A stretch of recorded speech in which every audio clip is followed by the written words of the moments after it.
12 April 2018 Karol Bagh, নতুন দিল্লি, সকাল 10:15। দিল্লির করলবাগ এলাকায় একটা প্রাইভেট ব্যাংকের শাখায় যেমন সব সময় হয় তেমনই ভিড় জমেছিল। কেউ টাকা জমা দিচ্ছিল, কেউ তুলছিল। হঠাৎ এক লোক কাউন্টারে এসে দাঁড়াল। বয়স প্রায় 45 বছর। সাধারণ একটা কুর্তা পাজামা পরে, হাতে একটা পুরনো ব্যাগ।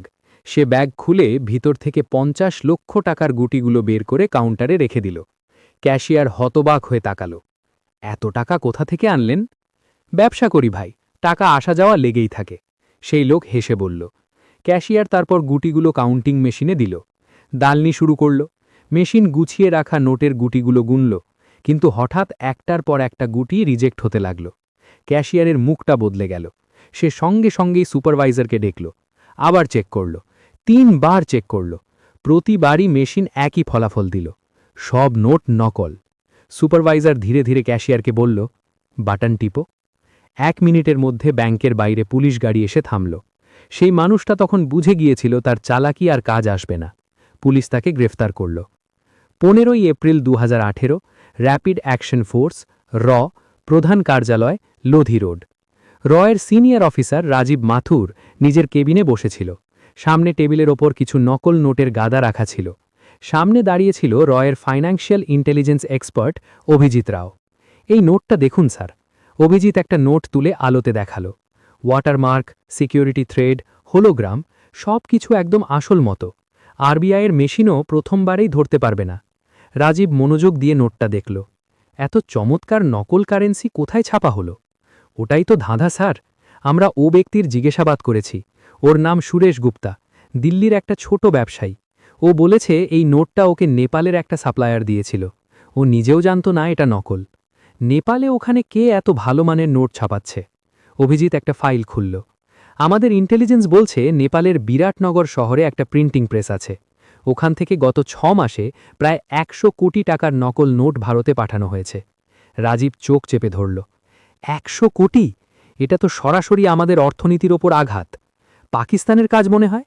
হ্যাঁ স্যার, আইএসআই এই পুরো অপারেশন চালাচ্ছে। ওদের প্ল্যান হচ্ছে এত নকল নোট বাজারে ঢুকিয়ে দেয়া যাতে আসল নোটের দাম পড়ে যায়, টাকার মূল্যই কমে যাবে। আরবিআইকে নতুন নোট ছাপতে হবে, মুদ্রাস্ফীতি বাড়বে, অর্থনীতি দুর্বল হয়ে পড়বে। রাজীব দাঁড়ালেন আর জানলার কাছে গিয়ে বাইরে তাকাতে লাগলেন। আমাদের ওই প্রেস বন্ধ করতেই হবে। কিন্তু নেপাল তো অন্য দেশ, ওখানে আমরা খোলাখুলিভাবে কোনো কাজ করতে পারবো না। একজন আন্ডারকভার এজেন্টের দরকার হবে। অভিজিৎ বলল, স্যার, আমার কাছে একটা নাম আছে, বিক্রম জাং সাহা, নেপালি বংশোদ্ভূত ভারতীয় নাগরিক। গত 10 বছর ধরে আমাদের জন্য গোপনে কাজ করছে। এখনও কাঠমান্ডুতে একজন নেপালি ব্যবসায়ীর ছদ্মবেশে আছে। ওকে ডেকো। মিশনের নাম হবে অপারেশন নকল টাকা। 20 এপ্রিল 2018, কাঠমান্ডু, নেপাল। বিক্রম জাং সাহা প্রায় 38 বছর বয়সী এক চুস্ত দুরুস্ত নেপালি ব্যবসায়ী রেস্টুরেন্টে বসেছিল। সামনে বসেছিল অভিজিৎ, যে সাধারণ পর্যটকের ছদ্মবেশে কাঠমান্ডু এসেছে। অভিজিৎ ধীর স্বরে বলল, বিক্রম, আমাদের খবর পেয়েছি বিরাটনগরে একটা প্রিন্টিং প্রেস আছে। সেখানে থেকে নকল টাকাসহ ভারত পাঠানো হচ্ছে। তোমার সেখানে ঢুকে কাজটা দেখতে হবে। বিক্রম চায়ের চুমুক দিয়ে জবাব দিল, প্রিন্টিং প্রেসটা কার নামে?